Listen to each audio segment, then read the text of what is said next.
क्या आपको पता है कि जो गाड़ी होती है उनके पीछे जो नंबर होता है वो 4 डिजिट में ही क्यों होता है। इंटेलिजेंस में मेमोरी का भी बहुत बड़ा रोल होता है। नमस्कार, पर्सनैलिटी केयर फाउंडेशन में आपका स्वागत है।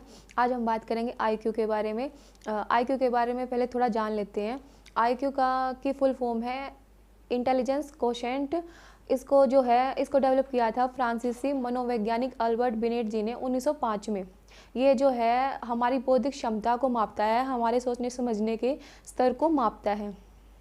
इसको मापने के कई टेस्ट होते हैं, उसमें से एक टेस्ट है भाटिया बैटरी टेस्ट, जिसको हम आज समझेंगे। भाटिया बैटरी टेस्ट, यहाँ पे बैटरी का अर्थ टॉर्च की बैटरी से नहीं होता। बैटरी का अर्थ होता है कि टेस्टों का समूह, इसमें बहुत सारे टेस्ट होते हैं, उसको हम बैटरी बोलते हैं।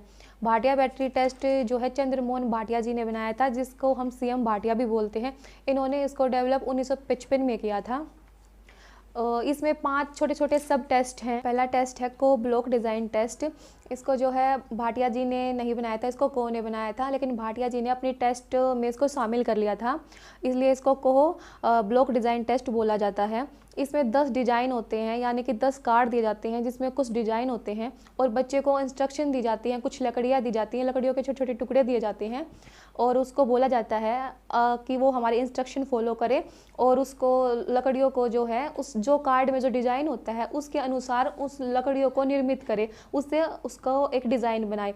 उसमें एक समय सीमा भी दे दी जाती है, जैसे कि क्योंकि ये 10 डिज़ाइन होते हैं, 1 से लेकर 5 तक तो 2 मिनट का समय दिया जाता है और 5 से लेकर 10 तक 3 मिनट का समय दिया जाता है। जो टाइम के अंदर इसको पूरा कर लेता है उसको वो सफल माना जाता है, उसको और आगे दूसरा डिज़ाइन दे दिया जाता है। ये सीरीज अनुसार दे दिए जाते हैं, जैसे जैसे सीरीज ऊपर बढ़ती है 1 2 3 4, वैसे वैसे ही टेस्ट की कठिनाई भी बढ़ती जाती है। नॉर्मल बच्चा जो होता है वो तो इसको आसानी से पार कर लेता है, लेकिन जो बच्चा मानसिक मंद होता है उसके लिए ये कठिन होता है, क्योंकि वो उसको आसानी से पार नहीं कर पाता है। अगर ये टेस्ट देते समय कोई बच्चा, अगर हम एक टेस्ट ले रहे हैं, डिज़ाइन 1 का टेस्ट ले रहे हैं, अगर बच्चा उसमें अटक जाता है तो हम उसको दोबारा ये करने के लिए देते हैं। अगर उसी टेस्ट में बच्चा 2 बार असफल हो जाता है तो हम उसको वही बंद कर देते हैं और फिर हम उसकी बुद्धि की तीव्रता को मापते हैं, उसका मापन करते हैं कि उसकी बुद्धि कितनी तीव्र है। यह टेस्ट जो है एक समय पर एक बच्चे पर ही किया जाता है, ये भीड़ पर नहीं किया जाता। सेकेंड टाइप है इसका पास अलोंग टेस्ट। इसको भी भाटिया जी ने नहीं बनाया था, इसको बनाया था अलेक्जेंडर ने और भाटिया जी ने इसको अपने टेस्ट में शामिल कर लिया था। इसमें कुल 8 डिज़ाइन होते हैं, जैसे कि को में 10 होते थे, इसमें 8 डिज़ाइन होते हैं और इसमें भी टाइम ड्यूरेशन होता है। जैसे 1 से 4 तक तो 2 मिनट का समय दिया जाता है बच्चे को और 5 से 8 तक बच्चे को 3 मिनट का समय दिया जाता है। इसमें होता क्या है कि बच्चे को इंस्ट्रक्शन दिए जाते हैं, जैसे कि उसके सामने एक डिज़ाइन रख दिया जाता है और उसको बोला जाता है कि उस डिज़ाइन की तरह ही उन आकृतियों को वो खिसका खिसका कर बनाए। उनको उठाना नहीं है, उनको सिर्फ खिसका खिसका कर ही बनाना है। इसमें टाइम ड्यूरेशन होता है, जैसे उसमें था 1 2 3 सीरीज के अनुसार होता है। जैसे जैसे सीरीज बढ़ती जाती है टेस्ट की कठिनाई भी बढ़ती जाती है। जो बच्चा एक डिज़ाइन को अच्छी तरह से कर लेता है फिर उसको दूसरा डिज़ाइन दिया जाता है, लेकिन अगर बच्चा उस डिज़ाइन में फेल हो जाता है तो उसको दोबारा करने के लिए दिया जाता है। अगर वो दोबारा भी फेल हो जाता है तो उसको वही बंद कर दिया जाता है और उसकी बुद्धि को मापा जाता है। इसको बोलते हैं पास अलोंग टेस्ट। ये भी भीड़ पर नहीं किया जाता, ये भी एक समय पर एक बच्चे पर ही किया जा सकता है। थर्ड है पैटर्न ड्राइंग टेस्ट। इसमें कुछ ज्योमेट्रिक आकृतियाँ होती हैं, लेकिन बच्चे इसमें एक शर्त होती है कि इसमें ये जो टेस्ट है पेन पेंसिल कॉपी पे होता है।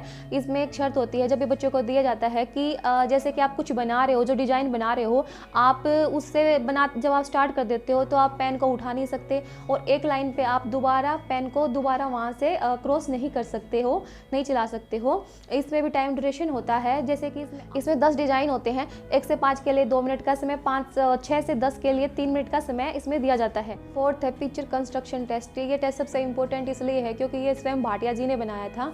इसमें उन्होंने कुछ ऐसे पिक्चर्स लिए थे भारतीय संस्कृति के, और उसमें भारतीय संस्कृति के बैकग्राउंड वाले पिक्चर्स लिए थे और इसमें वे बच्चों को दे देते हैं, पिक्चर्स को दे देते हैं, उन पिक्चर्स के टुकड़ों को दे देते हैं और बच्चों को बोलते हैं कि एक पिक्चर दे देते हैं कि उन टुकड़ों को जोड़कर उन्हें वो पिक्चर कंप्लीट करनी होती है।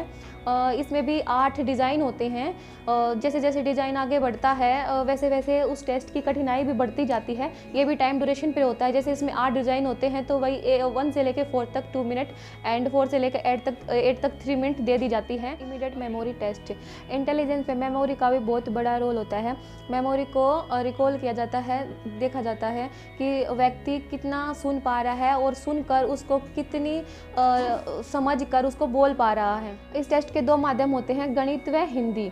जो शिक्षित लोग होते हैं उनके लिए गणित का उपयोग किया जाता है उनकी बुद्धि स्तर को, उनकी इमीडिएट मेमोरी को मापने के लिए, और जो प्रशिक्षित लोग होते हैं उनके लिए हिंदी वर्ड का यूज़ किया जाता है उनके बुद्धि स्तर को मापने के लिए, उनकी इमीडिएट मेमोरी को मापने के लिए। क्या आपको पता है कि जो गाड़ी होती है उनके पीछे जो नंबर होता है वो 4 डिजिट में ही क्यों होता है? वो इसलिए होता है क्योंकि अगर आपके सामने कोई एक्सीडेंट हो जाता है तो जब आप उनको देखते हो तो 4 डिजिट तक आप लोग याद कर सकते हो, उस नंबर्स को याद कर सकते हो। अगर मान लीजिए आपकी आंखों के सामने किसी का एक्सीडेंट हुआ है और उस गाड़ी का नंबर 10 डिजिट का है, इतना आप उसको रिकॉल करेंगे, इससे वो गाड़ी बहुत दूर चली जाती है जो कि तो आप पूरे नंबर को नहीं देख पाते। इमीडिएट मेमोरी टेस्ट का मतलब होता है कि जो आप देख रहे हो, सुन रहे हो, उसको कितना रिकॉल कर पा रहे हो। आपने इस वीडियो में भाटिया बैटरी टेस्ट के बारे में समझा।